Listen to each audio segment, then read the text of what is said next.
Liz Travaskis. Put your seatbelts on ABC Radio Darwin and the Northern Territory.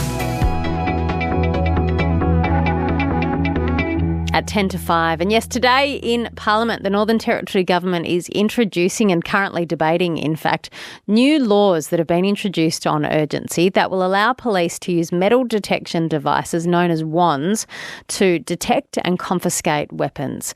The changes come as a result of a review into bail and weapons laws in the Territory following community outcry in the wake of the stabbing death of Declan Laverty at a Jingly bottle shop in March this year.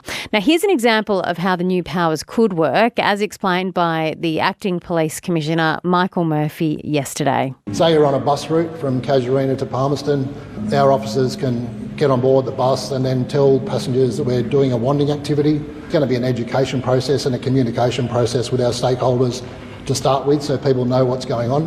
And then they can work through the bus and actually do a non-invasive search where they'll wave a scanning stick over your body, and then if it gives a positive result, we'll ask someone to please disclose what they've got. If they don't comply, it actually gives us, the law will give us the ability to suspect that they are committing an offence against the Weapons Control Act, which enlivens some other powers. And if they do comply, it could be like a wallet or anything, and then we just go through that. But if they do have an offensive or a controlled or prohibited weapon concealed on their body, we'll take the appropriate action. So, that is one example of how the new laws could work. Acting Police Commissioner Michael Murphy there yesterday. But some lawyers are concerned about this expansion of police powers. George Newhouse is the Principal Solicitor at the National Justice Project and with us this afternoon. George, what are your concerns broadly about these new police powers? Well, look, this Get Tough on Crime policing that's rolled out after there's been a death or when the community are concerned about what's going on. But it's really window dressing. It's meant to make citizens feel safe and protected, but it doesn't feel that way to Aboriginal kids who stopped on the street for no valid reason. It doesn't feel safe to them. It feels like harassment, and it makes community feel scared, disempowered and angry, and it doesn't achieve the results that the police are trying to achieve. In New South Wales, for example, they brought in strip search powers. And of those strip searches, only 1.5% of them actually discover a weapon. So, there's no evidence at all that these kind of powers are anything more than window dressing and an opportunity for police to harass First Nations people. What's the evidence that this leads to the harassment of a particular group of people? So they talk about Jack's Law in Queensland, but that's only recently been passed. So there's no evidence about wanding. But in New South Wales, strip search laws are used disproportionately against Aboriginal people. 10% of them are in public spaces and 22% are strip searched in a police station, and they're Aboriginal people, 22%. Yet they're only in New South Wales 3% of the population. There have been 108 children strip searched in a year. 18% of them are Aboriginal and Torres Strait Islander. There's gross overrepresentation of some of the most marginalised people, and yet only 1.5% of those strip searches actually lead to a finding of a weapon. These new laws announced yesterday, the legislation only revealed this morning and now being debated in Parliament, they will allow police to use these wands to search someone without a warrant. And this applies to these 16 high-risk areas that the NT government's been talking about. They include a few vicinities around Darwin, including the Karama precinct, Parap, Fanny Bay and Lianya precincts. I'll go through all of those later for listeners to understand.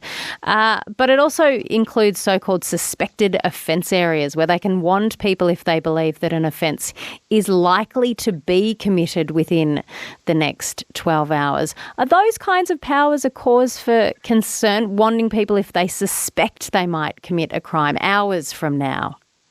I agree. And also transport hubs and buses, as you heard the police say in that clip that you played. These laws can be applied at the whim of the police, and they are very concerning. In New South Wales, there was a Law Enforcement Conduct Commission inquiry into the use of similar powers, and they found that police were not using them legally. They're supposed to be used in extreme situations, and yet they found that the police were not complying. They were being used mostly on kids, and they were being used disproportionately on Aboriginal men, women and children. And I think that the laws in the NT are open to the same kind of abuse. There are safeguards in this legislation. The searches should be as least invasive as possible. They should be conducted by a police member of the same sex, if possible as well. Police also have to provide their name and rank if asked to do so. Do those safeguards provide some protection against those kind of concerns? Well, they don't in New South Wales. That's what the Law Enforcement Conduct Commission found. And we're talking here about strip search powers, which the NT police have as well. They were not being used in the least invasive way. They were used often illegally. And so therefore, yes, there are safeguards, but what, 10, 12-year-old is going to know their rights, is going to ask for the name and rank and place of duty of a police officer. They're not empowered to do that. And those protections are just not worth the paper they're written on. And remember, Zachary, what Rolf said about the NT police. They get to do cowboy stuff with no rules. So I have no confidence that those safeguards will be implemented. Robin Lamley, an independent member based in Alice Springs here, in Parliament raised her concerns today that this will lead to racial profiling, which is pretty much the position that you've started out on in response to explaining your concerns. She said she's concerned mostly Indigenous people will be targeted. If this helps police find weapons and keep the community safe, does it matter that a particular group of people are being scanned more often than another group of people? Well, first of all, it's not just scanning.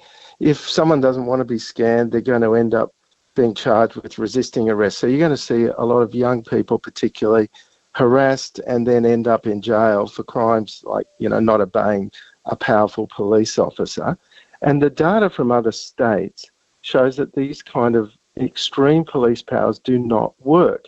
New South Wales police say 91% of strip searches conducted between 2018 and 19 were only led to 30% of them ending in criminal charges. That means 70% of people that go through this process had nothing, ended in no charges. And only 1.5% of the searches found dangerous weapons. This is overkill. This is window dressing.